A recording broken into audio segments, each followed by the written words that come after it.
Hello. So, might be a bit strange to see this video in your subscription feed. Some of you might even feel a bit betrayed. Um, because for those of you who don't know, I've been playing Celeste on this channel for like 5 years at this point, and playing Chapter 9 on stream was always something I wanted to do, but I never really got around to it.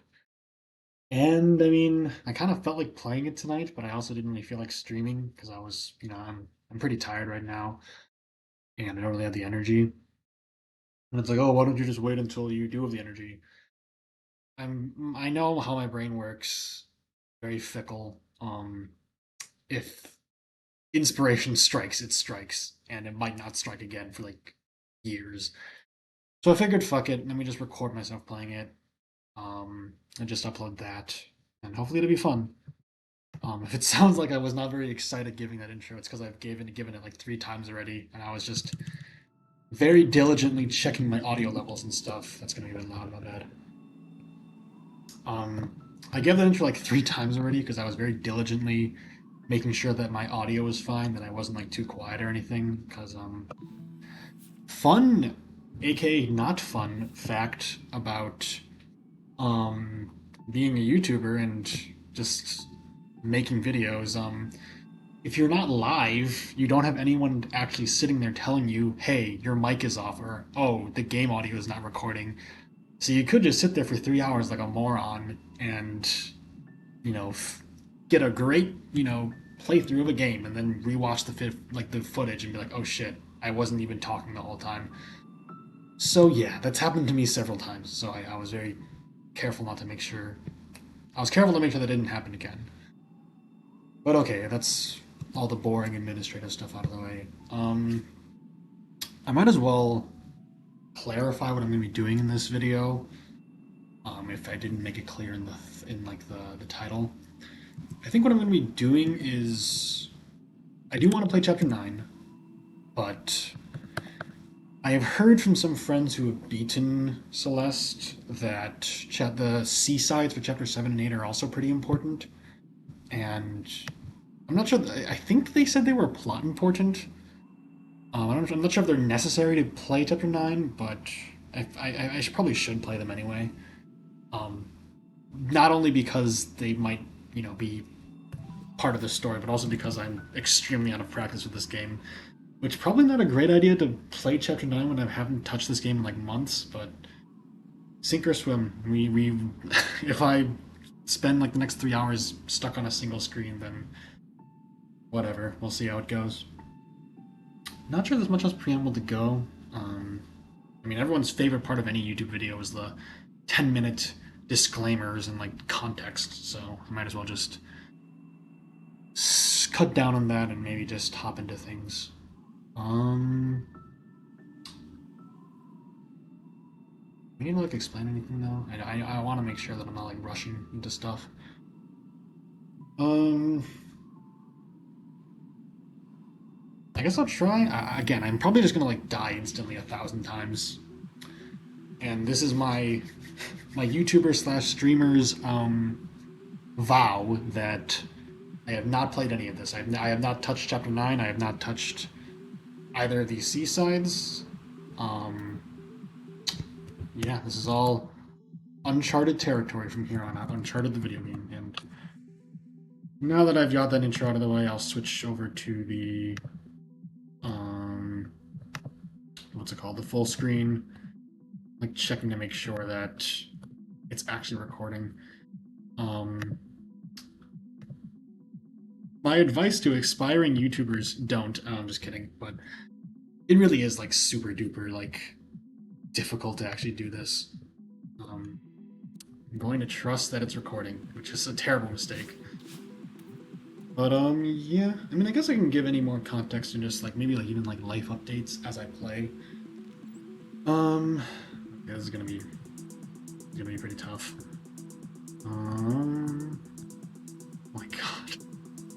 I might have bitten off more than I can chew, guys. Alright, well, whatever.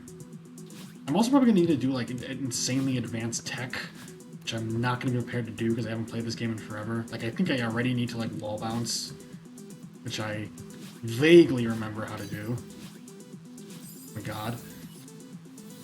I might even just have to play like random seasides just to like give myself more practice, because that probably won't be a fun video if I just die for like 10 hours.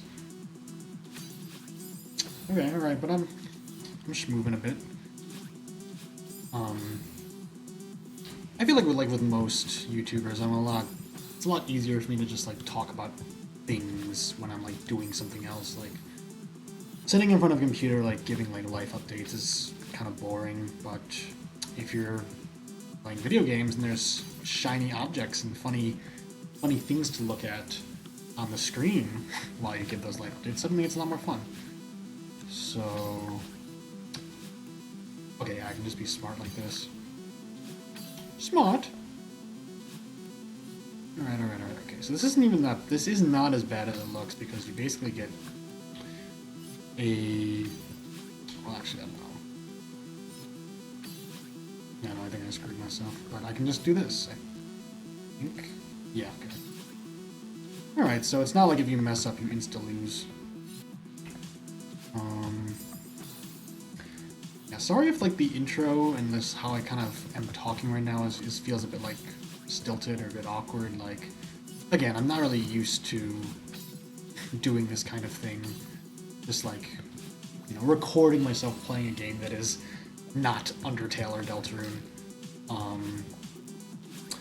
I did actually a few years ago, back in like I think early 2020, before the pandemic. Impossible to remember such a time, but before the pandemic, I did actually. What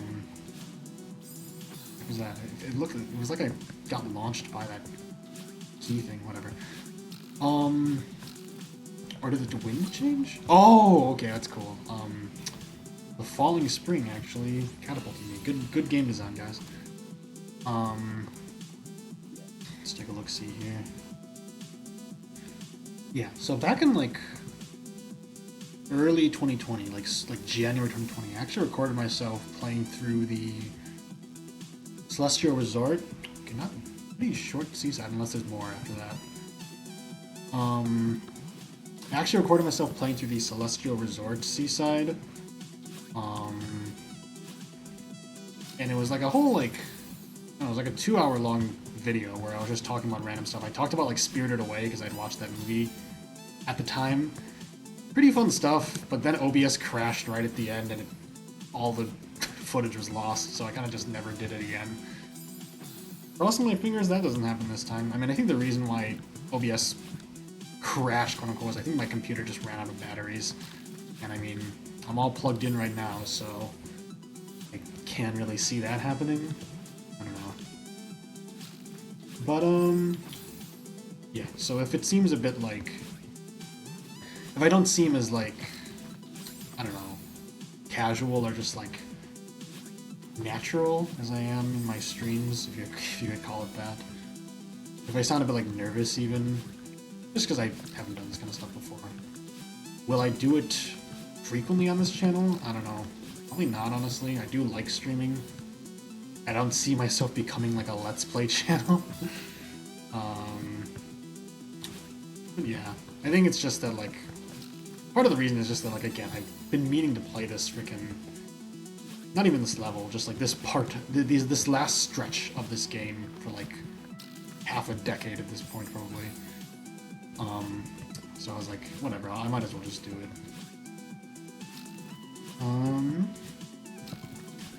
Other interesting things to note. Not sure whether to talk about like life stuff or just like stuff more pertaining to the game. A bit tricky when you don't have like a live chat to bounce off of. I guess it's sort of like, you know, a bit of a backstage tour. Not really, that's not the right word for it.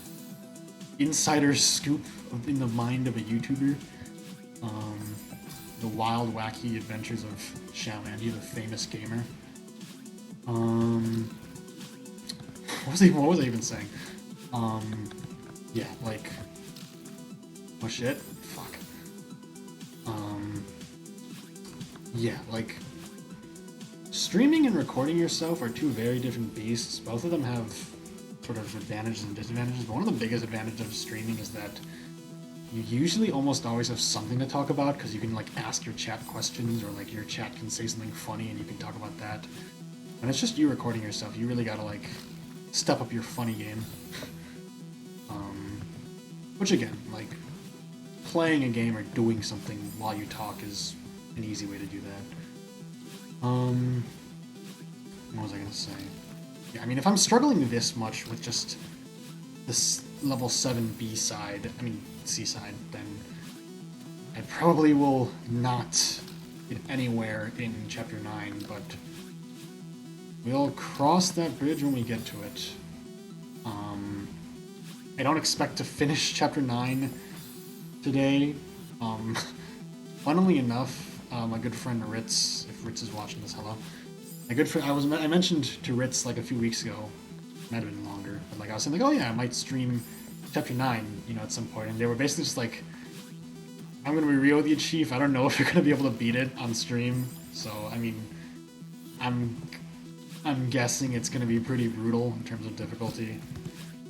But yeah, I gotta get through this first.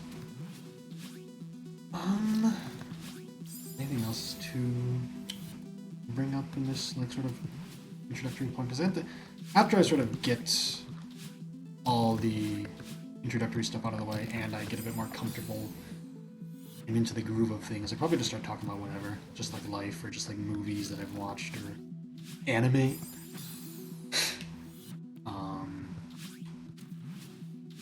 I guess yeah, and this probably isn't relevant at all, but last sort of like administrative thing before I just like start talking about whatever. When I tried recording this at first, every time I like switched tabs, the game crashed, and people online said that that was like a result of trying to record it with OBS, and the way that they fixed it was they right-clicked the game in Steam, went to Properties and then Betas, and then switched to OpenGL. I don't know what any of that means, but I did it, and now it's working. Maybe that's gonna like mess with the recording or something. I sure hope not. I looked it up briefly. Like OpenGL is basically just like some sort of like graphical software, I think. Probably not a big deal, but I felt like I should mention it in case like I watch this back and like it's like 2 frames at Freddy's.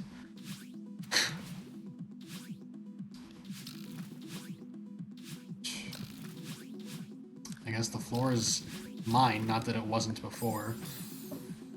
Just talk about shit. Think of this as like a podcast, except with me being bad at video games instead of just nothing.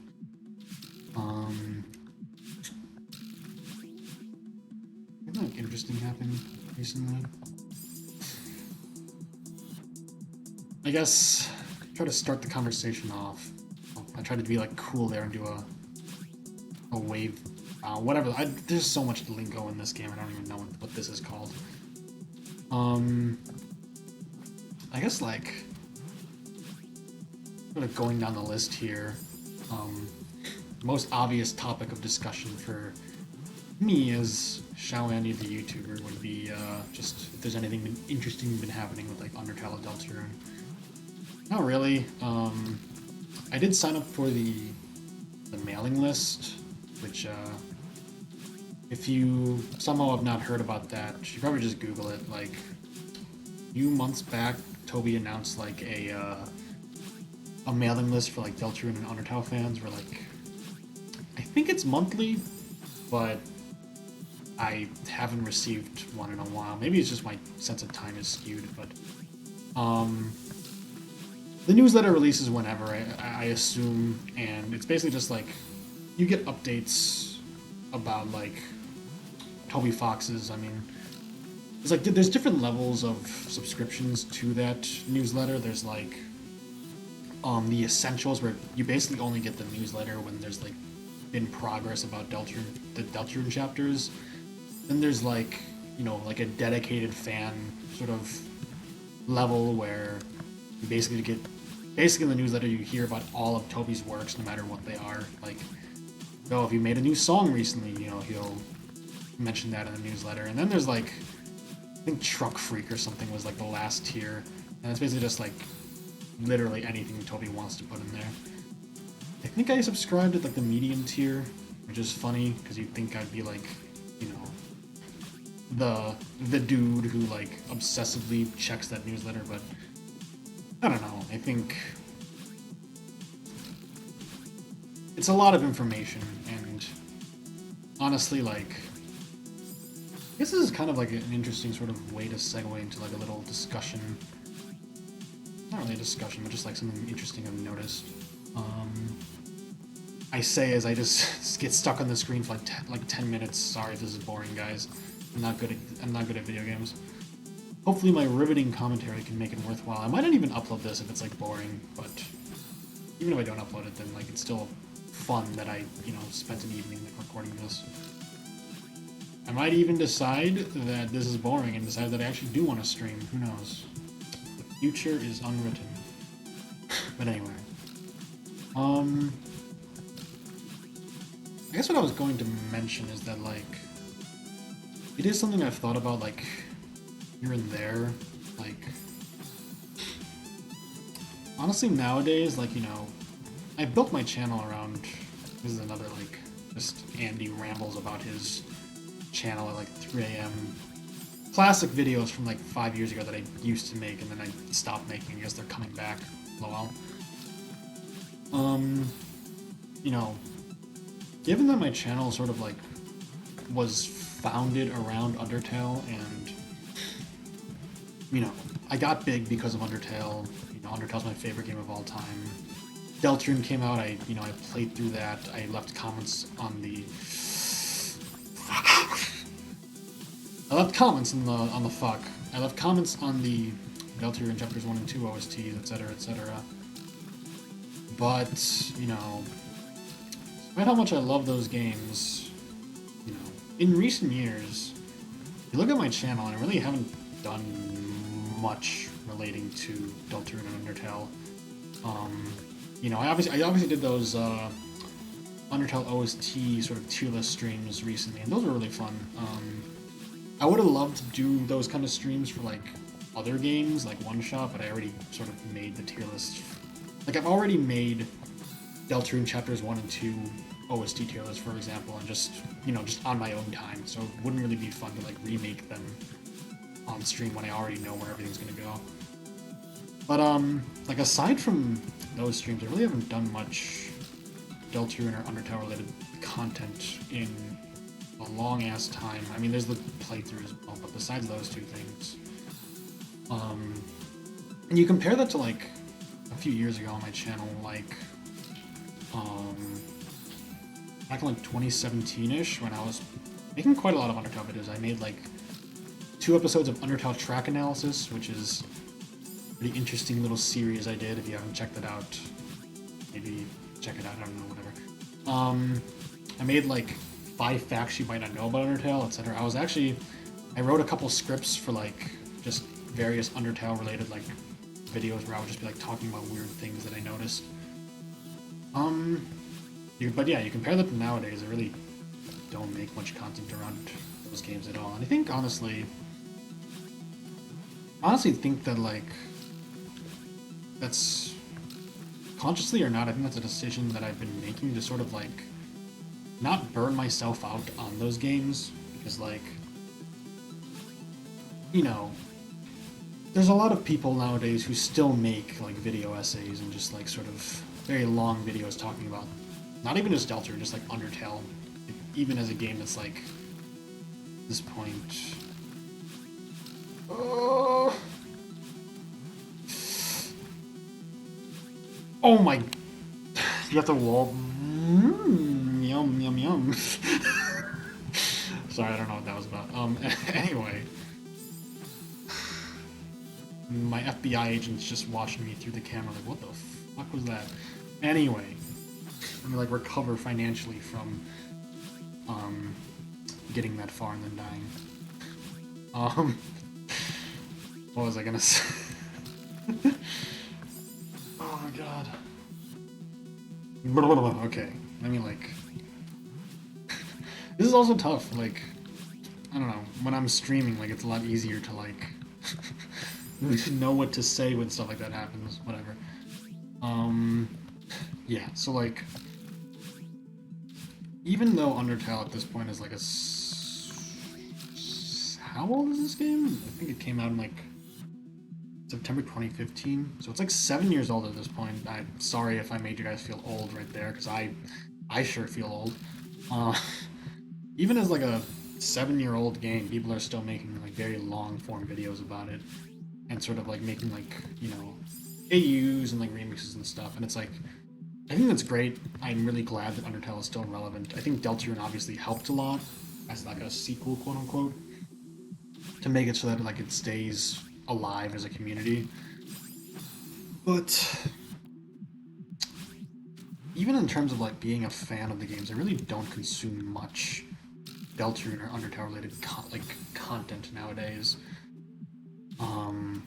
Like I listen to the OSTs somewhat rarely, and like when it comes to fan content, I've almost like consumed no Undertale or Deltarune fan content nowadays. Um, like I don't listen to very many remixes. I have no idea what like the Deltarune AU scene is like, and it's a lot different from how it used to be when back in 2016, 2017. I was like all over the Undertale fandom. I got into like dozens of AUs. I listened to all sorts of different like remixes. It was a whole thing. And I do think that, whether I chose to do it or not, I think sort of the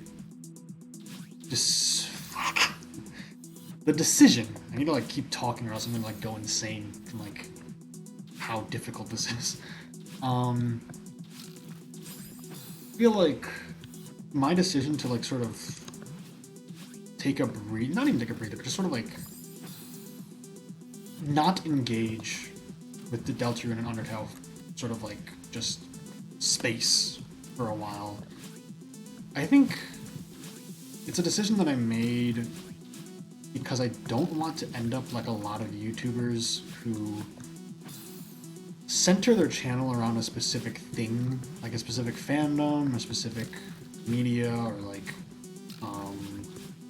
anime, or even just a specific like sort of like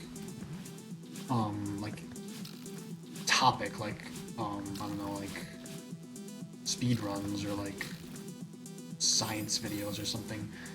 I don't want to become like the many channels on YouTube who specialize extremely heavily in a single topic or a single thing, and they like the YouTubers themselves like become like so deeply like what's the word engrossed in that thing, and they dedicate everything they have to it, to the point that after a few years of doing so, they end up getting sick of the thing and just completely dropping it and being like, hey, I'm no longer like an XYZ channel. I want to do different things. I don't ever want to be like that with Undertale. I shudder to think that one day I might be like, oh yeah, I'm Undertale, and that was the thing that I was into like 7 years ago. I'm into this new thing now. Like, I really do not want to ever get to that point. Because, I mean, I've said it like a trillion times already on this channel, like, Undertale's very important to me. It's my favorite game. It's changed my life. I've given this spiel like a trillion times. I'm not gonna go over it again, but, like, I don't want to exhaust the novelty of Undertale for me. Anyway. Yeah, another fun fact as like a YouTuber. People like, I don't know, like people like Markiplier, like, this is completely unrelated to what I was saying before. I'm not like dissing Markiplier. I'm just saying like, people, YouTubers like gaming YouTubers like Markiplier, like are like known for like, I don't know, like you watch like Markiplier's like getting over it videos, like he gets really mad. And I mean, it's funny, like it's not a bad thing, but it's like, it's strange. Like when I play games by myself, I get extremely mad. Like I get very frustrated very easily. But when I play games for my channel, either be streaming or recording it, I don't get mad at all. I think it's just because there's always something to distract me from the time that I'm wasting by dying. And in this case, it's just me talking about like Undertale and shit. But yeah, anyway, back to what I was saying. Like,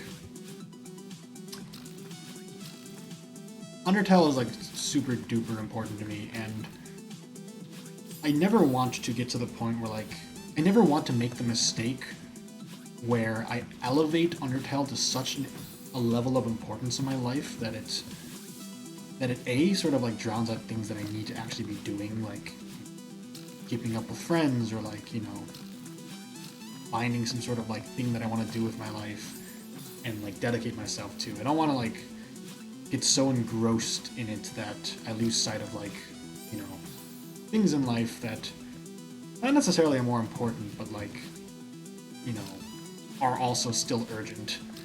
And, you know, as an extension of that, you know, I don't want to push too hard and like immerse myself in this content and like in the fan content, in the AUs, and make videos about Deltarune, like, oh, who is the knight thinking emoji, or like, oh, the importance of yada yada yada. I mean, hot take, completely unrelated to this whole spiel about like keeping Undertale like sacred in my heart. It's been like years since I've watched like a genuine video essay from start to finish. I'm so sick of video essays, guys. I'm probably in the minority here.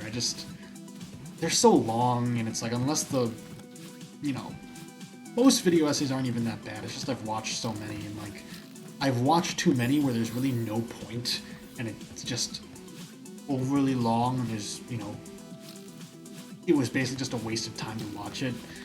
I don't like watching videos as essays. I don't want to make one.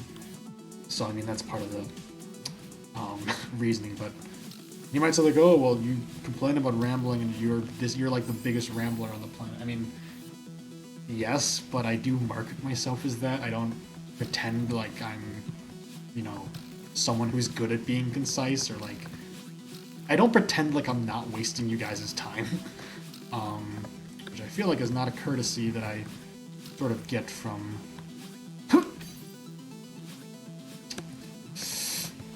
Wait, what are you supposed to do there? I think I'm supposed to go through the bottom, which in that case I don't know why the hell it was a pink cloud. I guess they were just trolling me. Okay, I'm making progress though. That's good. But yeah, like, I'm very aware of the fact that I'm bad at being concise, whereas I feel like some of the worser video essays on YouTube, the people who make them are not aware of that, which is annoying. But I'm getting sidetracked. Like, you know, I don't really engage with Deltarune and Undertale as games that much anymore, because, you know, I don't want to get burnt out on it. I don't want to, like, you know, get to a point where like I've read about so many Deltarune AUs and I've listened to so many Deltarune fan remixes that the original game just doesn't mean anything to me anymore. And it is unfortunate because, you know, it's not like this is like a wholly like good thing, because like, you know, honestly sometimes I do want to be like, hey, you know, maybe I should check out the Deltarune subreddit. Like, how's the Deltarune community doing? And I just don't. I mean, I'm also going to be a bit frank here. You know, the few times that I did check out the Deltarune subreddit, I kind of left. I kind of just got annoyed and left. Because it's like, I don't know. I'm not going to say the Deltarune fandom's like toxic or anything, because that's just going to give me like violent flashbacks of when everyone claimed that Undertale was like the most toxic fan base on the internet, which is like cute to say, but wait, what?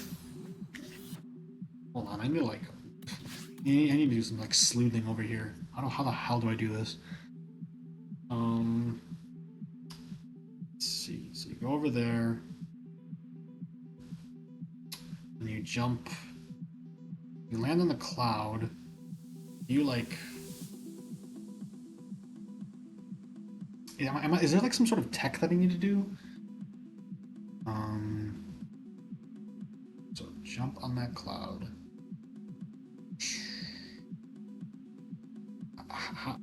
have no idea. How the hell are you supposed to do this? Are you supposed to like wave dash or like wave bounce on the cloud, fly through here? Like, I'm pointing with my fingers. You can't even see it, but like fly under here and then jump.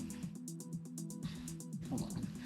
Is this like some sort of like ancient tech that I just like I'm not aware of, or am I supposed to learn the tech now? I'm so confused. Let's see.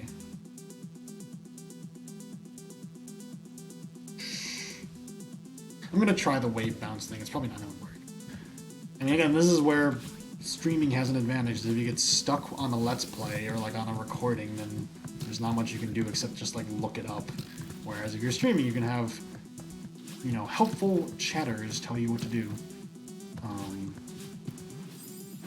We need to get there again, but in the meantime, you know, I'm not gonna say that like the Deltarune fandom is like toxic, but I mean there are some things about it that annoy me.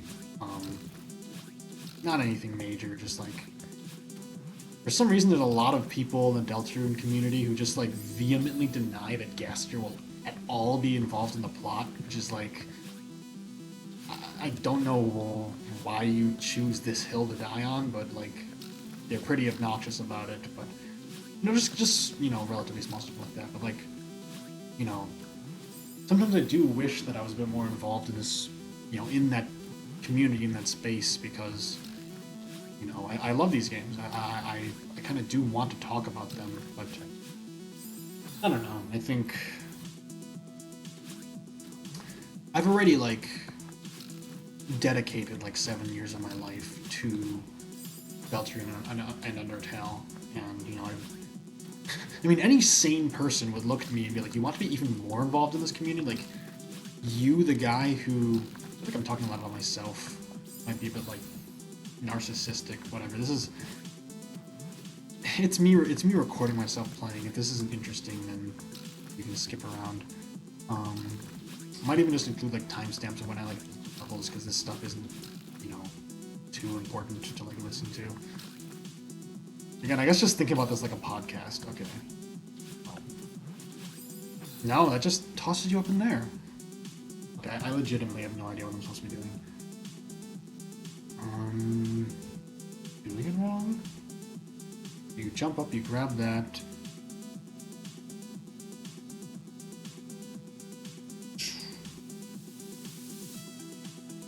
I'm gonna try like one more time, like regularly, and if that's not it, then I might just switch levels, because I don't know what I want. I don't know how to do that, and I don't really want to look up a walkthrough.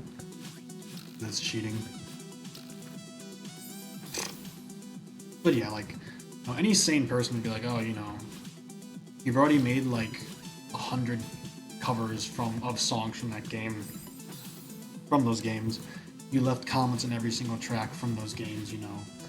You've made discussion videos and reaction videos to those games. Like, you want to be even more involved, and it's like, in a word, yeah. I mean, I love those games, man.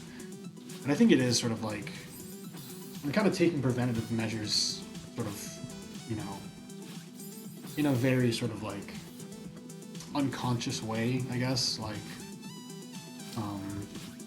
I recognize that I've sort of fixated on Undertale and Deltarune more than, you know, most people would for like a video game, and you know, more than some people would argue is healthy. I think it's fine, but I feel like there has to be something I'm doing wrong. Sure, am I supposed to like conserve my dashes? We'll figure this out. Maybe I won't. It's like you jump up here, but then you have to dash diagonally to avoid getting hit with a spike, and then you dash diagonally again, and then you just fall. There's an opening in the bottom, but I don't know what it's for. Yeah, sorry if this is very frustrating for you guys to watch, but I'm quitting, and I'm just gonna move on to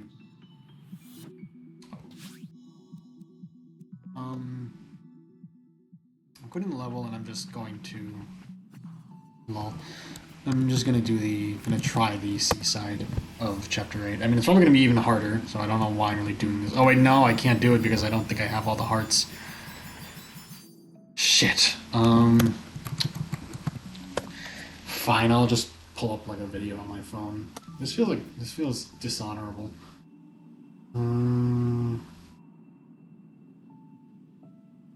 Hardest level in Celeste, chapter 7, Seaside by Get Good. I'm pulling this up on my phone. Well, that's a bit scary. Maybe I shouldn't be doing this for him. Is chapter 9 easier? Am I like punking myself here? Just skip over to there. See what's going on. It's gonna be like something ridiculous. Okay, no, it really is just that simple. I just wasn't jumping correctly. And I think I just reset all of my progress, so... Bruh. I mean, this is where a normal person would edit the video, but if I edit the video to like cut this part out, like it's gonna take way longer to upload. So I'll just include a timestamp for when I like get back to where I was. Shouldn't take too long now that I know what I'm doing.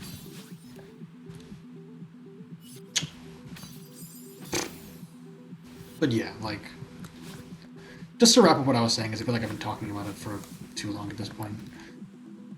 I'm aware that I've already, like, sort of poured a lot of myself into Undertale and Deltarune, and even though I do kind of want to do it more, I've kind of... I feel like I've kind of realized that I really shouldn't to the extent that I want to, because then it'll just get to a point where I just get sick of the game because I've already spent 7 years like giving it everything I have. If I keep doing that at that same level of intensity, then eventually something's gonna have to give. So I guess that's a very, very, very long-winded way of explaining why I don't make very many Deltarune and Undertale covers anymore. The past few covers I've made have been like from a bunch of different media, but not very many like Deltarune Chapter 2 covers. I did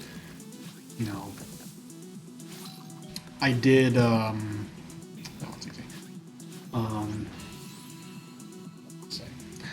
like upload several sneak peeks of Attack of the Killer Queen, but I haven't worked on that piece in a while.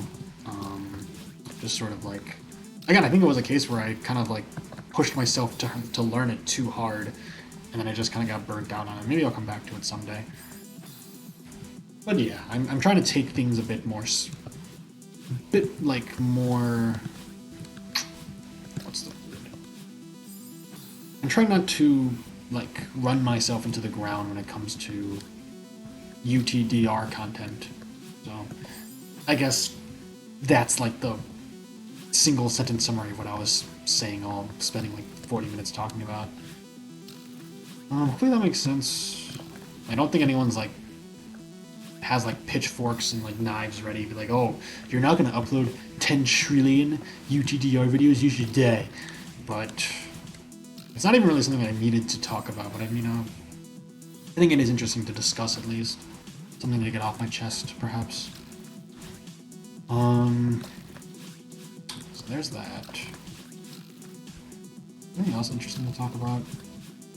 I'm sure there is, but I didn't really think about it first. Okay, nope, I died. So I guess, yeah, my process of like trying to find conversation topics right here is that I started with Undertale and Deltarune, and that sort of was its own thing.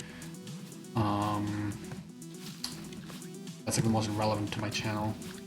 Maybe with like one shot, lol. I didn't mention the Undertale and Deltarune like mailing list. Like, sign up for that if you haven't. If you're interested, it's pretty cool. The first mailing list email from like however long ago was pretty funny. I don't know when the next one is going to be. I feel like something interesting with Toby has happened recently, but I don't remember what. So I'm just gonna move on and maybe it'll come to me. Not much to do with one shot. Um, I mean, I just want to bring this up because it's like I guess I'm still sort of on the topic of Undertale and such. Apparently, Yuzi Inu, like it was confirmed, quote unquote, that. Oh, I completely fucked that up. Apparently, it was like confirmed. Like I went quiet there because I needed to concentrate and it didn't work at all. But yeah, apparently it was confirmed that Yuzi Inu is not Toby Fox, but I googled it, I couldn't find a confirmation. I still choose to believe that it is him because I think it's funny. If some of you don't know who that is, and you know, I need to remind myself that not everyone is like a weirdo like me. Essentially, there's this online musician named Yuzi Inu, who worked on some very interesting projects. What am I doing wrong, bro? You're like, so it's like I need to like jump on the cloud in a very specific way and jump off in a very specific way where I don't like lose my momentum. I think. Maybe I'll like pull up the video again just to like be sure of how I'm supposed to do this. But yeah, they're like an online musician who's worked on some very interesting projects. First off, they composed the music for the final level of a Stinko Man, which, long story short, very, very, very long story short, is like a Flash game. It was like because Flash shut down, I think like Stinko Man Level 10 was like one of the last sort of like Flash game projects that was like finished. And it's not like Flash is like completely dead. You can still like play Flash games using like, you know, plugins and like things that sort of. Okay, I almost got it. You can still play like a lot of like old Newgrounds games and stuff with like things that sort of emulate Flash. So it's not like it's not like the Library of Alexandria burned down. Like I was kind of afraid it would. There's still most of my favorite Newgrounds games I can still play, which is awesome. Like I'm super glad that's the case. But Stinko Man was a Flash game that was made sort of as like, I don't even know how to describe it. It's like a parody, I guess, of Homestar Runner. It's made by the guy. It's not even really a parody because it's made by the guys who made the original media. But it's like a Flash game for Homestar Runner, which is a hallmark of just classic like internet like Flash animation. It's great. I've been a fan of Homestar Runner and like specifically Strong Bad Emails since I was like, I don't know, like 7 years old, because my older brother introduced me to them. Classic just online sort of like animation series. It's like super funny. It is, Homestar Runner and Strong Bad Emails are directly referenced in Deltarune Chapter 2. I think I mentioned this in my playthrough, but Sweet Cap and Cakes are, Sweet Cap and Cakes, has that name, and in one of the Strong Bad emails, he mentions Strong Bad mentions like a golf course named Sweet Cup and Cakes, and in that same email, like Strong Bad for some reason mentions like, the idea of like when he gets mad, his head turns into like a boombox and it starts playing a song, and the scene in Chapter 2 where like Sweet Captain Cake's like, oh yeah, when we get mad, we play this song. Like the song sounds almost exactly the same, and they do like a similar dance. So it's like, it's confirmed that Toby Fox like knows what Strong Bad Emails are, and like probably is a fan. And I feel like I'm giving all this explanation only for like someone in the comments to be like, no, it's not the same person. But I guess I'm explaining the context for anybody who potentially does not know about it first. So like. Okay, almost got it. What was I gonna say? Yeah, so Stinko Man was like a game made for that series, and it was sort of like this very video where, Sting Command levels 1 through 9 were made like fuck back in like 2008 or something, and chapter like level 9 ended with this cliffhanger like, oh, you know, the final level is gonna be next, you better be ready. And then for like 15 years there was no level 10 until finally it took like the death of Flash for the creators to be like, okay, no, we're making this level 10. And sadly I did not get to play it. I'm sure it is still available to play in some capacity through like emulators, but um, they finally made chapter 10. Apparently it was like really good, and the music for it was composed by a certain individual named Yuzi Inu. And from what I know, this is based off secondhand. I did like a tiny bit of research, and by that I mean like Googled like Yuzi Inu, I think. But Yuzi Inu's like, you know, people mentioned that like, oh, you know, this track sounds like it has a lot of musical similarities to Toby's work, which I listened to it, I could kind of see it, I guess. And people were saying like, oh yeah, you know, Yuzi Inu kind of sounds like Yudasai Inu, and Yudasai means, or Yudasei means annoying in Japanese. So Yudasai Inu would be annoying dog, and we all know that Toby is like the annoying dog. So that was sort of just an internet curiosity. Like, oh, did Toby Fox, compose that, the final did Toby Fox compose the music for that final level? Question mark. And I was like, oh, that's interesting. And then, a much funnier sort of thing that happened with, this whole situation is that there's a certain VTuber named Marine who is a very risque VTuber. I'll say that much. Her, what was I gonna say? She uploaded a music video, an official music video, to her channel. It was basically I'm not gonna say a channel trailer, but just sort of in a very flat. It's a very, very well animated, if extremely horny video. It's I don't know, just sort of communicates what the channel is about in through a song, and pretty much. The song is pretty darn good. It's called "I'm Your Treasure Box," and what do you know? It was composed.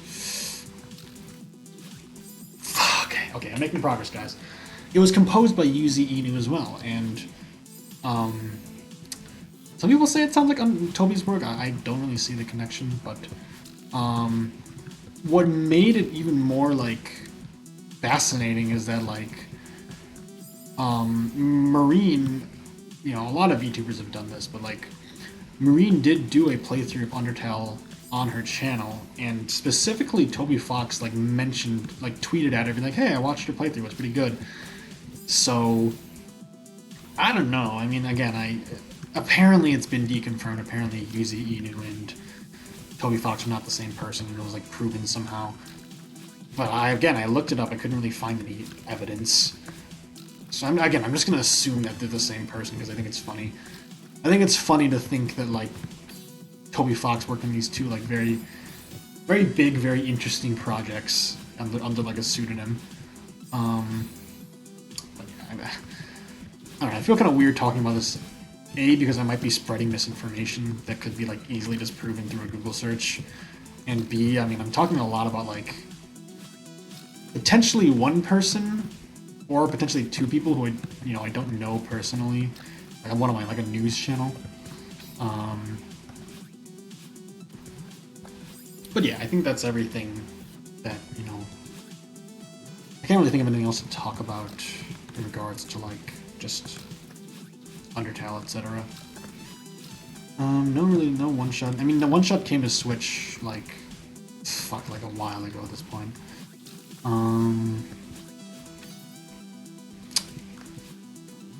already made a video about it, but I did. Okay. I was planning on playing all the both C-sides and starting chapter 9 in this video, but it might literally this entire video might just be me playing chapter 7 C-side. I might have underestimated how difficult this is going to be. How long have I been streaming? An hour streaming. Probably been recording for an hour already. This is probably really boring. I'll just stop whenever I feel like it.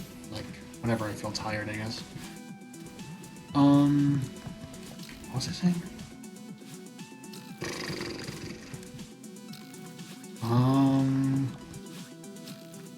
Fuck, I don't remember.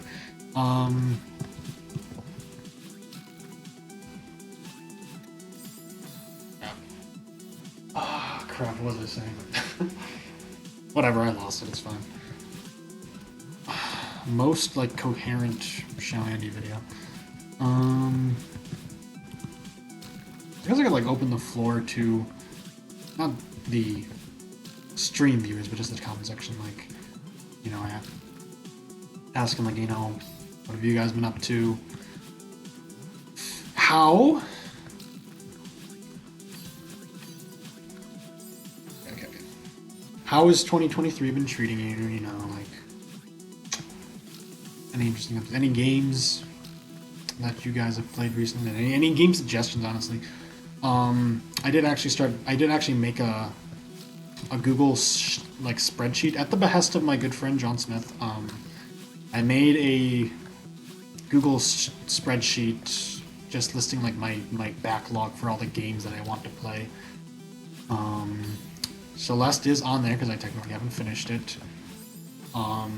Turn of the Obra Dinn, another game that I've been meaning to stream for a long time. Yeah, several other things.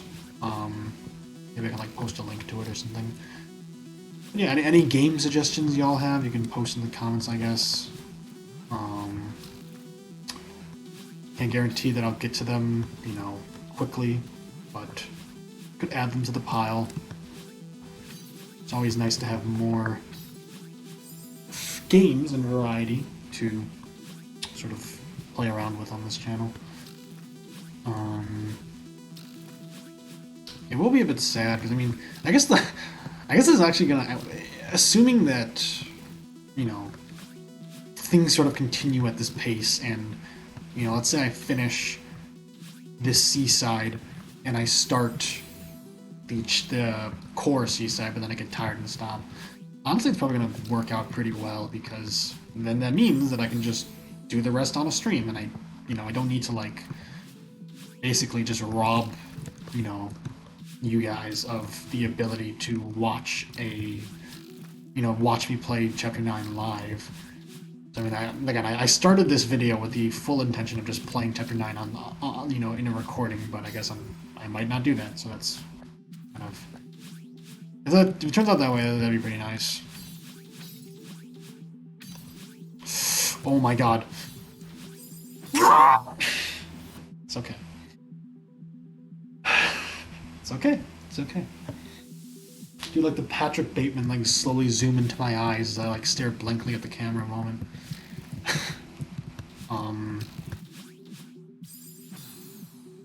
Yeah, like, let me get some water real quick.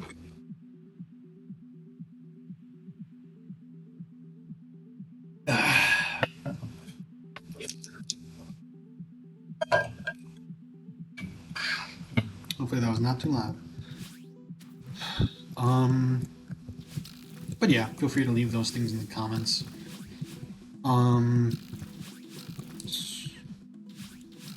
I've actually recently played a lot of video games. A lot of games that I've been meaning to check out for a while, but never got around to. Like I only ever play. I finished Mario Odyssey a few months ago. I never actually sat down and played it. Pretty solid. Honestly, I'm gonna be a bit controversial here. It wasn't my favorite game ever. It was fun. It wasn't, you know. I would probably say that my favorite Mario games. I mean, I'm really not like the biggest Mario guy in the first place. Like, I mean, I'm playing a platformer right now, but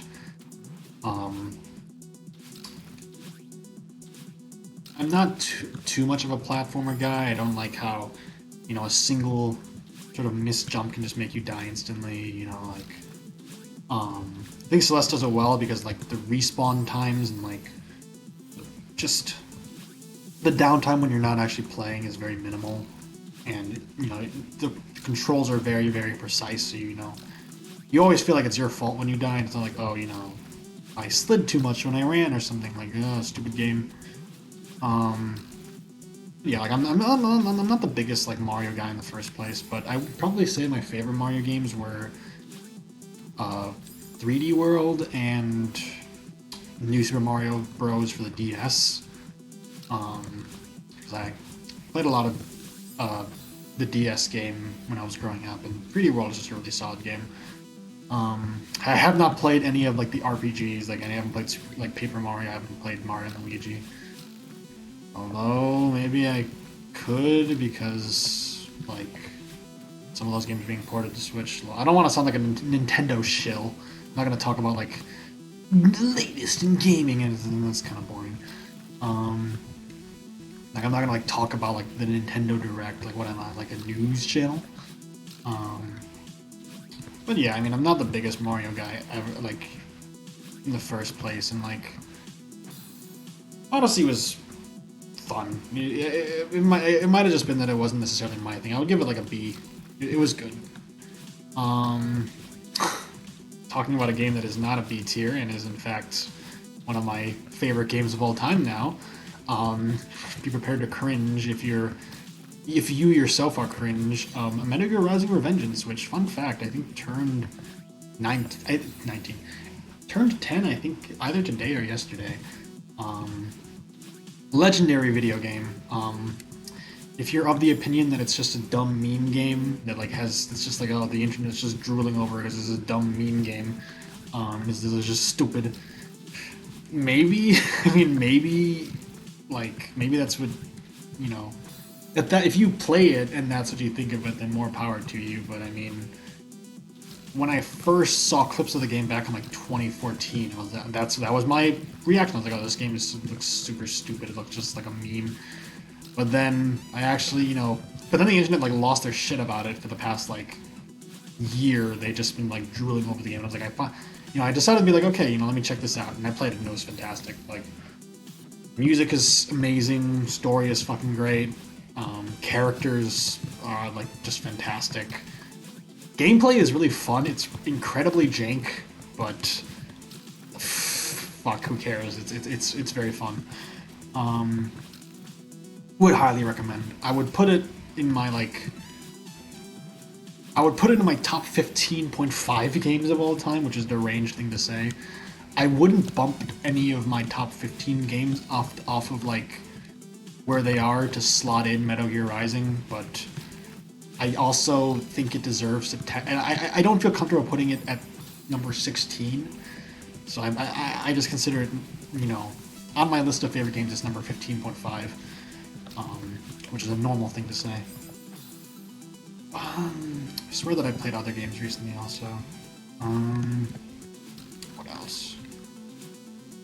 I think there's some others, but they're not really that interesting to talk about.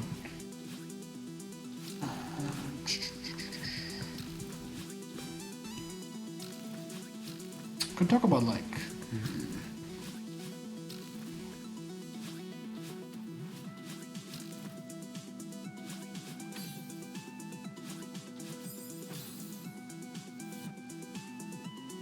Let's see.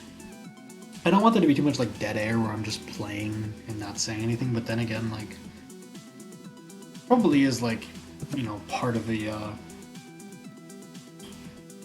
experience, I guess. Like, another like behind the scenes, just sort of like tidbit for me. Like, it is very difficult as like a streamer or like a YouTuber or anybody who like sort of records themselves doing things like. It's very important to know like the balance. Like you don't want to talk too much and not give like any chance for yourself or your viewers to really just like breathe. But you also don't want to like be quiet so the entire time and it's just awkward and silent. I feel like I'm a lot better at keeping that balance on stream when I have like viewers and I'm not as nearly as good when I'm just recording myself. But yeah, I mean it's all a skill that you learn. Yeah, let me think.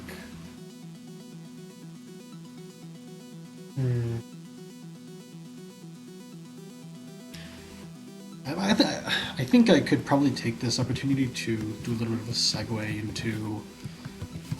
See, we were talking about video games and shit. I think I'm gonna switch topics now. I guess I'll talk a little bit about. I mean, yeah, I could probably even just like record a video, a separate video about this, but I don't really feel like it. Um, the latest cover I did, "Stars" from Les Mis. If you haven't listened to it, I mean, close this video and listen to it. It's a it's a lot better of a video than this one. Um, but I mentioned in the comment of that video that that cover was probably the most like amount of time I've spent analyzing a piece, or at least very least a piece that I intended to cover for this channel, because a lot of like the covers, like well, honestly 99% of the covers that I've made on this channel, you know, what would happen was I would be like, okay, I want to cover this. I print out the sheet music, I learn to play it, and then I play it. And I mean, that sounds very reductive. There was obviously more to it than that in most cases. What I'm trying to get at is that, like, in the process of making a cover, there was never a step, or almost never a step, where like I was like, okay, let me dissect this song. Let me like really get into the weeds with this song and be like, okay, which notes should I like, really truly emphasize? Like, where is this melodic line leading? What is the through line that I should always be emphasizing, at all times when playing the piece? What is the, is there anything that I should be sort of centering in my head so I can sort of convey the emotions and like the message of the song, correctly and like as effectively as I want to, And that was something that I did for like basically like 3 or 4 days straight. I was just like the process of really analyzing "Stars" as a song, and just being like, okay, because like I posted the pictures of like the sort of like the markings that I made on the sheet music as like reminders to myself as I was playing, as well as like I wrote out the lyrics of the song with like scribbles, like that whole process of analyzing the song, like I really just like I completely like dissected that piece and looked at literally everything I could. Like I mapped out every single chord, which wasn't that difficult because the chord structure of "Stars" is pretty simple. But I mapped out every single chord. I was like, okay, warning, I'm gonna get into like a music talk and start talking about music lingo. I'm gonna try to keep it like, approachable enough that even if you're not necessarily too well versed in music, you can still follow along. Assuming anybody's even like listening to this, but if you are a music nerd, then I'll try to keep it like specific enough that you guys can like really, be like, oh yeah, that is a good point. But yeah, like I looked at all sorts of things, like, with the chord structure, I was like, okay, this, the song is an E major, right? Okay, so, let's take a look here. I would pull up the pictures, sort of like explain what I mean, but I would rather just play the video game. Maybe I could honestly just take a little bit of a detour and talk about that. It might be more interesting. Nah. You can pull up the pictures if you want, but it doesn't really matter. Like, for example, it's like, oh, I guess I'll just like, this is basically like the Genius, like, Genius.com sort of analysis of "Stars." Like, I'm trying to think of like a good example. So like, the song starts with like a pretty, simple chord progression, right? It's like, this morning I'm gonna start singing, and my singing is pretty, I don't know. But like, it starts like, there, out in the darkness, a fugitive running, fallen from God, fallen from grace. Goes on. God be my witness, I never shall yield till we come face to face. Till we come face to face. He knows his way in the dark. Mine is the way of the Lord, And you listen to that, like, oh, cool, it's a song. But I was not content to just be at that level of analysis. I wanted to dig in more. I was like, okay, that transition between musical ideas, between verses, you could say, like, between, um, you know, till we come face to face, till we come face to face. He knows his way in the dark. There's a clear sort of transition musically. There's like a different mood that's established between those two verses, but like you you might notice that when you're listening to the song, but I was like, okay, well, why is that transition like that? Like, what specifically did the composer, what did Claude Michel Schoenberg and Alan Boublil, do to convey that musical idea? Because I mean, I'm gonna try to spend as little time as I can actually talking about like the lyrics and like the plot of Les Mis, because I feel like that might be a bit boring. But not that Les Mis is boring, because it's amazing and it's like the best musical ever made. Not even a hot take, because it is. Not just kidding. But I mean, not that Les Mis isn't interesting, but I mean, I don't want to ramble too much here. It's like, like Stars as a song is like about how Javert, the character, is like a police inspector who desperately wants to catch the main character. And, in the beginning, he's sort of like ruminating and sort of like pondering to himself, like, oh, there out in the darkness, a fugitive running, fallen from grace, fallen from God. God be my witness, I never shall yield till we come face to face. He's sort of like just thinking about like what he needs to do. Like he's sort of like staring out he's like staring out at the city of Paris, like being like, okay, somewhere out there is Jean Valjean. I need to catch him. But then it transitions to like, he knows his way in the dark. Mine is the way of the Lord. Those who follow the path of the righteous shall have their reward. That part is a bit more like, it's a different mood. Because the beginning is more like, again, like it's very introspective. He's just sort of, Javert sort of musing to himself, like, oh, this is my task.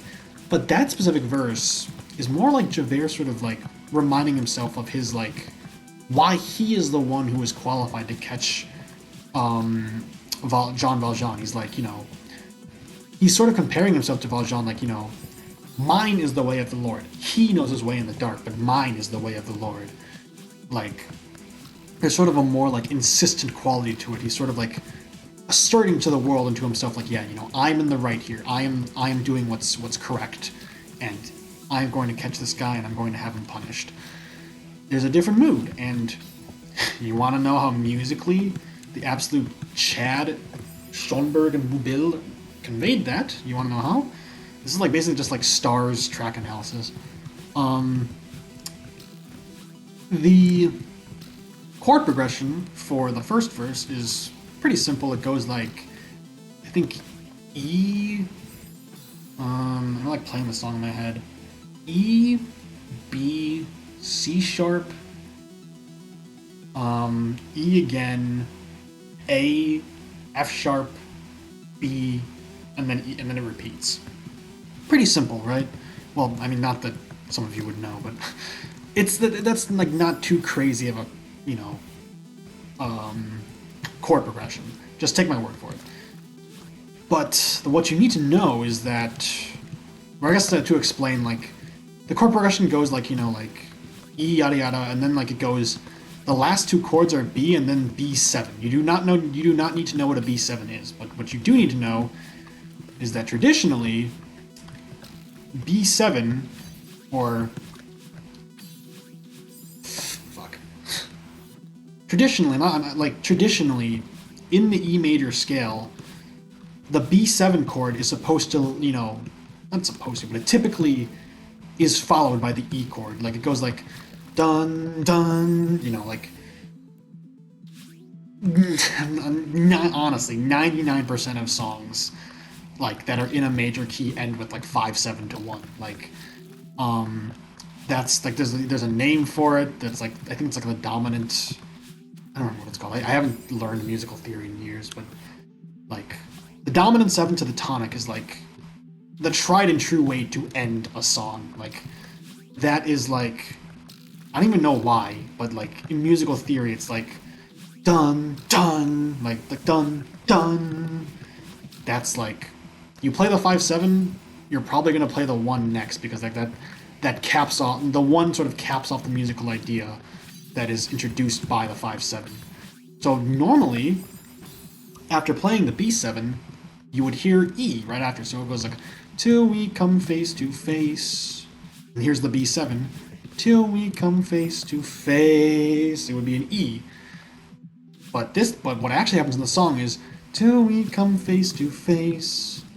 Till we come face to face. You know, it's not an E major. And what happens is that it's not an E major chord that is being played underneath, that melody. It's a G sharp minor chord, and that's like the 3rd note in the E major scale.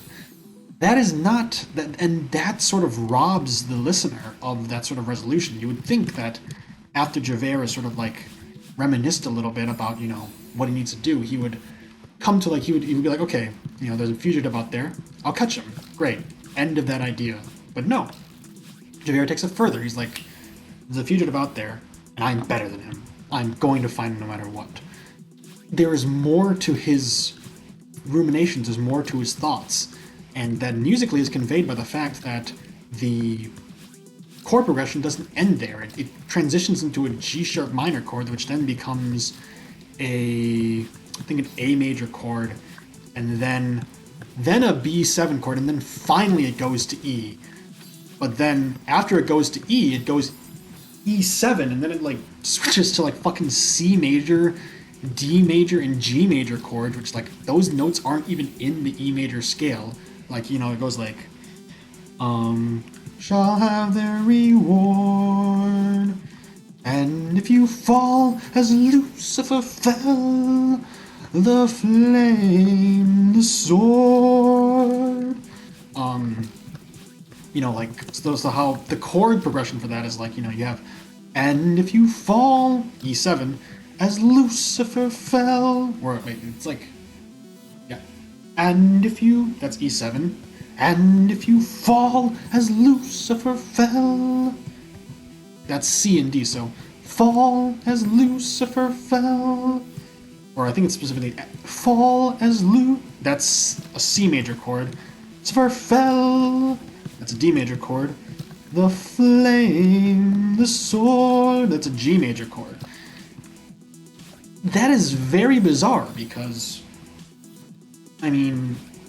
typically when you're writing chord progressions, you don't include chords that start on notes that aren't even in the scale.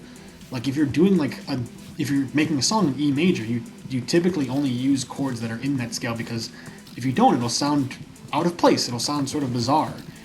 But I think that the reason why the composers did that was because in the context of the song, in the context of the musical, when Javert sort of makes that declaration, saying like, oh, those who follow the path of the righteous will have their reward, and if you fall as Lucifer fell, the flame, the sword, that's supposed to reference back in Christianity, Lucifer fell from heaven, and specifically, the flame, the sword, that lyric I think is supposed to reference in the Bible, after Adam and Eve were banished from the Garden of Eden. It specifically mentioned that God had an angel with a flaming sword guard the entrance of the Garden of Eden, so that humanity could never return to it. So that's basically Javert being an extremely dramatic and extra bitch and being like, oh, if you fall like Lucifer, like the literal devil did, then you're basically like Adam and Eve, who have been cut off from the Garden of Eden. You will never find salvation, you idiot. Like, oh yeah, Jean Valjean, you terrible, awful person who literally stole bread 19 years ago, and that's the only thing he ever did wrong. You terrible person, you're basically Satan, and you will never be saved. You will never re-enter heaven, whatever. You are sinful, you are wrong.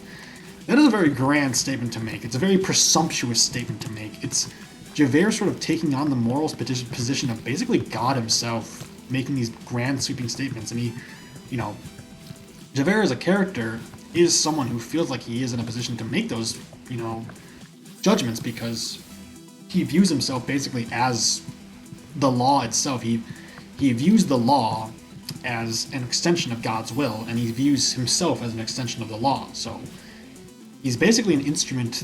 He views himself as an instrument through which God's will is carried out. So of course he can say these things. You know, he's God backs him up. The Bible backs him up. You know, that's just how things are.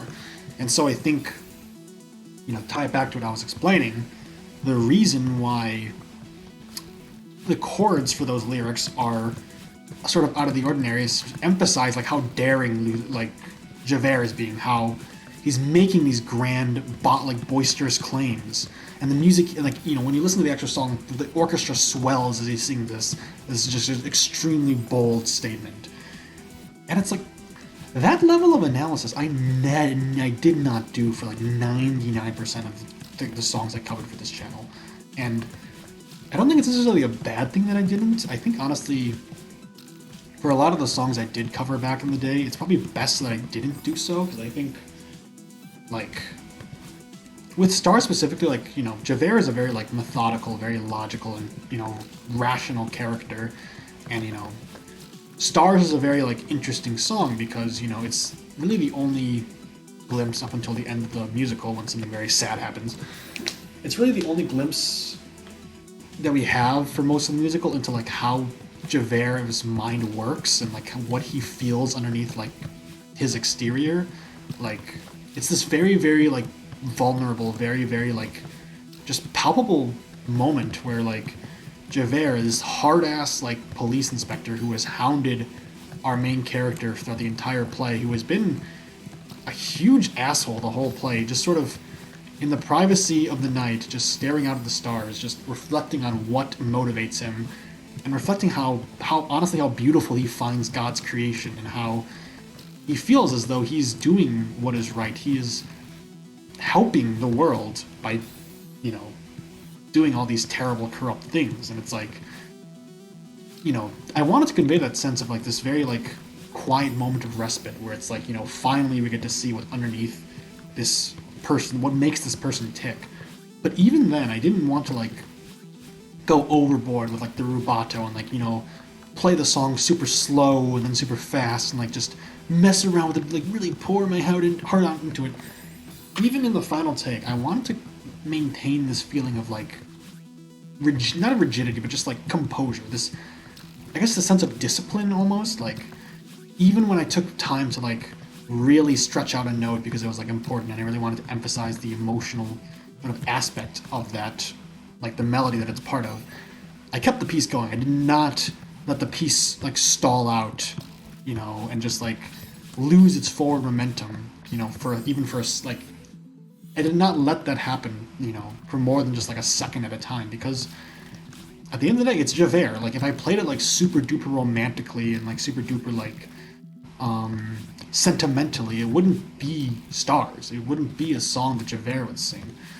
And so, like, you know, there is that element to it, but, you know, like, or I guess what I'm trying to say is that, like, you know, like, because of how, like, disciplined and how, like, orderly Javert is as a character, you know, I think really scientifically just, like, analyzing the song really did help, because it put me in the mindset of Javert, where it's like every single note I played during that cover, I knew why I was playing it. I knew, like, okay, you know, these notes are part of the accompaniment, and it's meant to, like, you know, this note is part of the bass line, and then it transitions into the accompaniment, which is like an E major chord, and then this specific note in the right hand is being played as part of the melody, but then there's, like, there's, like, a note played above it that is, like, part of the accompaniment also.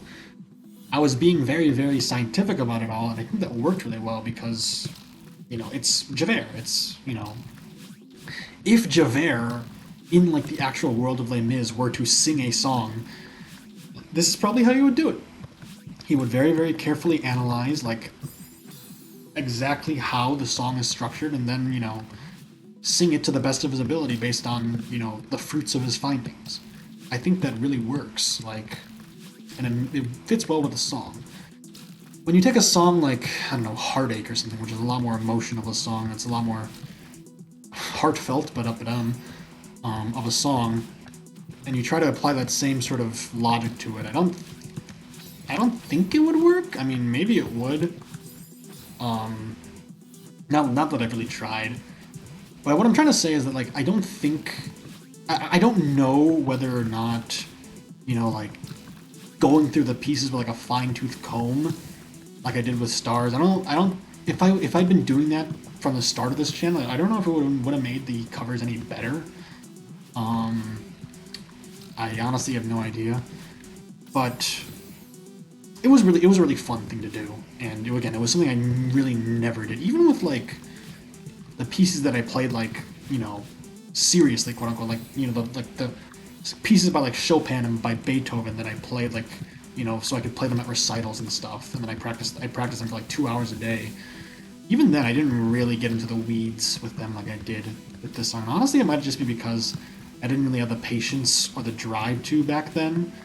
Um, but yeah, it was really fun, and I guess it is worth mentioning that I kind of started doing that with the Cara Mia Addio cover, where with that cover, I didn't necessarily, I didn't map out the chords, but if you look at the, not that you can, but if if I were to like show the sheet music on stream or something, you would see that on the sheet music for that song, I basically drew lines over every single note, sort of like to sort of like visually illustrate to me, like, okay, this melodic line goes up and down here and here, and then it concludes here, and then a new melodic line starts.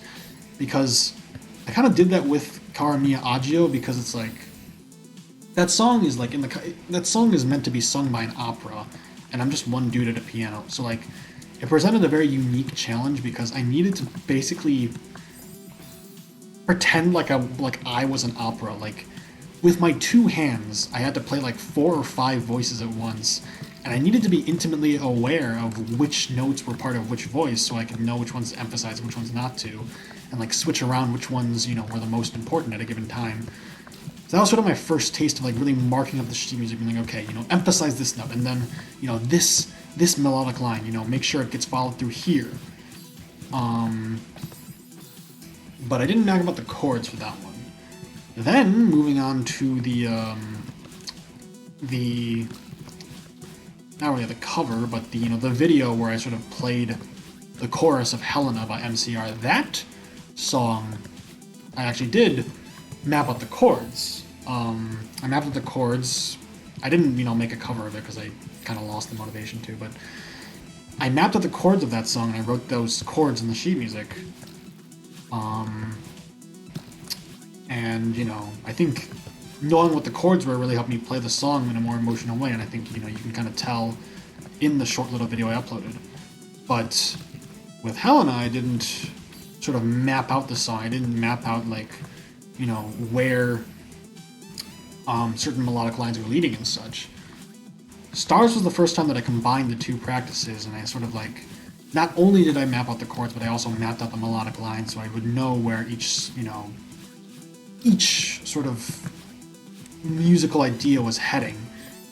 And I think it worked out. I think it turned out great. I don't think the cover is as good objectively as it could have been. I probably could have kept practicing it more, gotten a better take, recorded on Richard so the sound would have been fuller, but again, I mentioned in the comment, I think I kind of like that the cover has this more like intimate feel to it. It sort of does mirror how the song sort of is presented in the actual musical. I think if it was like more professional and more like formal with like a proper like camera, like recorded on a proper camera and like with proper lighting and stuff, it wouldn't feel like Stars. It wouldn't feel like this very vulnerable emotional moment that you would rarely see from somebody. I like how it feels a lot more like personal. Maybe I could like play it on stream on Richard just so you guys could like hear how it sounds. But yeah, that's all to say that like that cover was really fun, and I will mention also that I've been talking for like an hour and a half at this point. I've been recording for a while, and I still haven't beaten this goddamn level. I might just have to stop recording before I beat it, because I might end up honestly just running out of things to talk about before I beat this level. which would be awkward. But yeah, that was a really fun cover. Can honestly talk more about just the musical analysis of Stars that I did, but I think I'll cap that off now because hopefully I feel like it might be getting a bit boring at this point. Yeah, like I guess I'll talk about this, and if I haven't beaten the level by the time I finish, I'll just stop recording and just finish this on my own or something. I'm really close is the problem, but I mean I don't want to like. If the choice is between finishing this on my own or spending like 10-15 minutes, wrapping this up, but having those 10-15 minutes just be dead air where I just don't say anything, I would rather do the former. And like I could just do the latter, but then edit out the dead air. But again, I don't want to edit. I want to finish recording this and then instantly upload it to YouTube. But I want the instant gratification. I don't want to like stop recording and then go into like my video editor and then trim it out and then wait for it to trim and then upload it. Like, no, monkey brain want video now. What was I gonna say? Yeah, I think my decision to I'm like playing so terribly now. I'll have to wrap this up soon because I don't think I'm making any progress. I think my decision to sort of play Stars in that way and sort of like I've made like 3 covers in the past couple months. Cara Mia Addio, All Right from the Black Panda. I keep calling that fucking movie Black Panda. I don't know why. I'm sorry. The Black Panther Wakanda Forever trailer and Stars, as well as technically Helena. I'm gonna include that. I've made those 4, 3.5, whatever covers in the past few months, and all of them except the All Right cover. I employ like a method where I, you'll notice that those songs aren't necessarily very like complex in terms of like the notes themselves. Like it's not like Heartache or like Spider Dance where like there's like 10,000 notes being played at once and I need to be like my fingers need to be like super precise and nimble and like I gotta be perfect in my playing. They're not technically very difficult, in terms of technique. The songs I've been covering of late have not been very technically difficult. But and I think that is just because like I don't know if I actually talked about this like on stream or anything, but in recent years, unfortunately, I have sort of I've been getting my actual like technical skill with piano has been like getting rusty. Like, I mean, I graduated college and like I'm trying to like go back to like get a master's degree, and it's like playing piano in and of itself is like a very time intensive thing. So like I either like for the past like several years, ever since I got into college, I either haven't had much time to practice piano, or I have had the time but I just haven't had the energy.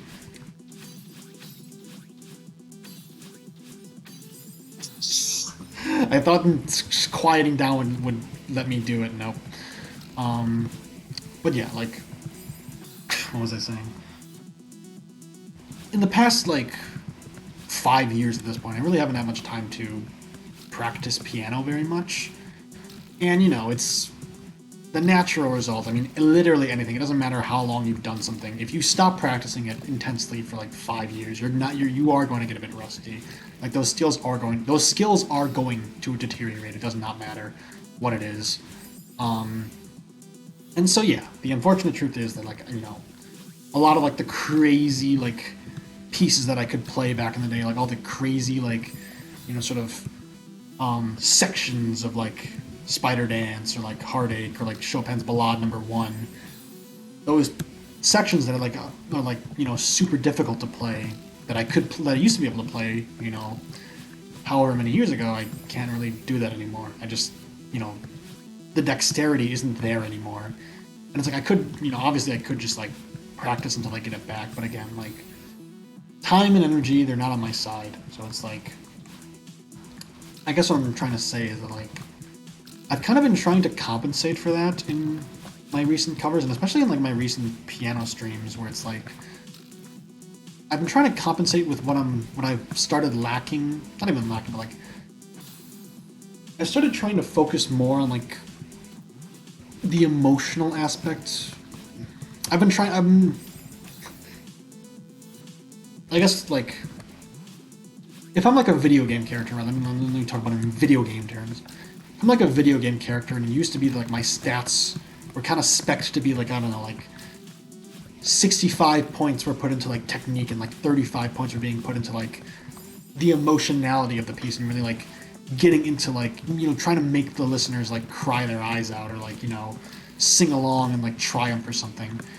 If it used to be that it was like a 65-30 split, now I'm trying to do it like I don't know, like 65-35 in the other direction, where it's like I'm focusing 65% of my energy on um, trying to make the song sound emotional, and only 35% on like playing all the right notes, and like playing things like, oh, did I play that specific note correctly? Like, you know, I'm trying to focus more on sort of like really digging into like, okay, why is this song sad? Like, why is this song so like, why does this song sound sad? What makes this song sound triumphant? What makes the song sound melancholic and bittersweet, etc., etc.? I'm really trying to focus on that more in my playing nowadays, because I really can't get by solely on the strength of like my technique alone. And it's like I'm sure like some of you wouldn't really notice the difference very much, or if you do notice the difference, it's minute enough that it really doesn't matter. But I mean, to me, it does matter. It's like, I partly make these covers because it's fun, and I do it because I want to do it, and I want to like, what am I trying to say?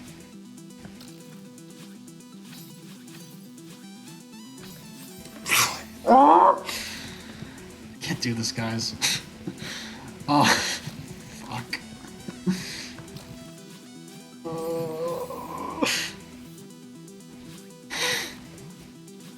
Like train of thought lost, dude. I can't beat this. Okay. Give it like a couple more tries, and I'll probably just end the video. Hopefully this was, I mean, I had fun talking about this. It was a bit weird. I feel like I kind of struggled to find topics to talk about for a bit, but I mean, assuming I upload this, which who knows if I will, honestly, but assuming I upload this, like, hopefully anybody who's listened to even just part of it, enjoyed it. Yeah.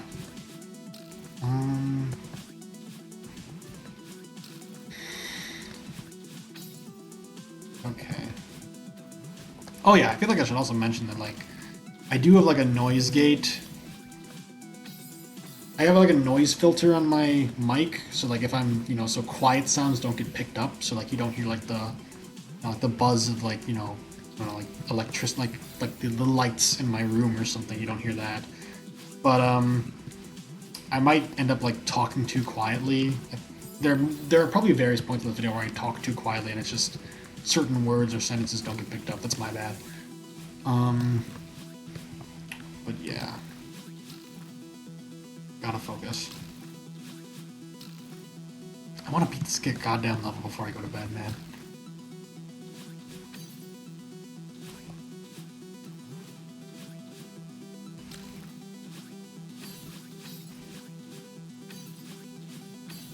No, I knew I was done. Ugh, you need to be like a like neurosurgeon with that. Like, you can't make a single wrong input. Fuck. This is like,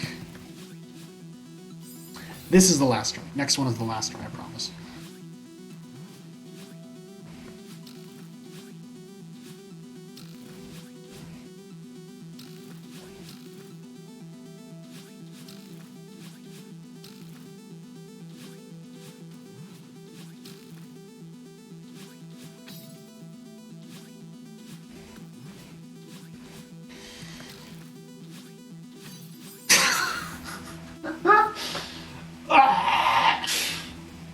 Yeah, no, it's not happening.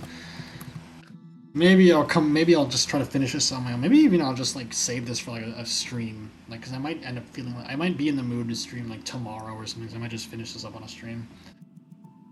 All right, you win this time. Fuck you. God damn. All right. Streaming. I'm recording for like an hour and a half. Not too bad. Cool, cool, cool. Um, I want to like. Did I have anything else I wanted to say about like technique and stuff? I don't know. TLDR with that. It's just like I'm not as good in terms of technique nowadays, so I'm kind of trying to make up for it by using sort of my like. I have a lot more life experience than me from like 5 years ago, obviously, because that's how life experience works. Um, I have a lot more life experience. I feel like I'm more mature, and that sort of allows me to be a bit more like nuanced in my playing. Like I don't just view it as like, oh, you press these. No, I mean I never did, but it's like I'm less. I'm not as afraid to just really like pour myself into a piece and like really just like go ham and like be like, oh, screw like looking or sounding professional, screw any of that. Like this is me, this is my passion, these are my emotions. I'm pouring them out into this piano, and you guys are gonna listen. I was kind of not really willing to do that very much back in the day, but I've sort of um I've gotten more comfortable with doing that. I've gotten better at doing that. So yeah, long story short, I've been focusing more on just the emotional aspect of playing in recent years, which I don't think it's good or bad. I think my old covers are good in a different way, like very technically correct. They're very impressive, and it's not like they were written. It's not like they were played by a robot. They still had a lot of emotion put into them. But I think my covers, especially the last couple covers I made, have been more emotional and more emotionally charged, and I think it's cool. I like that. Um, Two different sort of approaches, both equally valid. Um, but yeah, that's it for that. I did not manage to beat the level. Feel free to dislike and unsubscribe. But yeah, this was fun. I don't know if I'm gonna do this ever again. I feel like it'd be better to just stream the rest of the levels and stuff for Celeste. I don't really see myself recording myself playing like any other game. I don't see why I would do that unless it's obvious, unless it's like Delta and Chapter 3. But yeah. Hopefully this was fun. If you watched all the way to the end, you're a legend. You're very dedicated, and I appreciate. Yeah, hopefully I'll stream this the rest of this later. So, peace.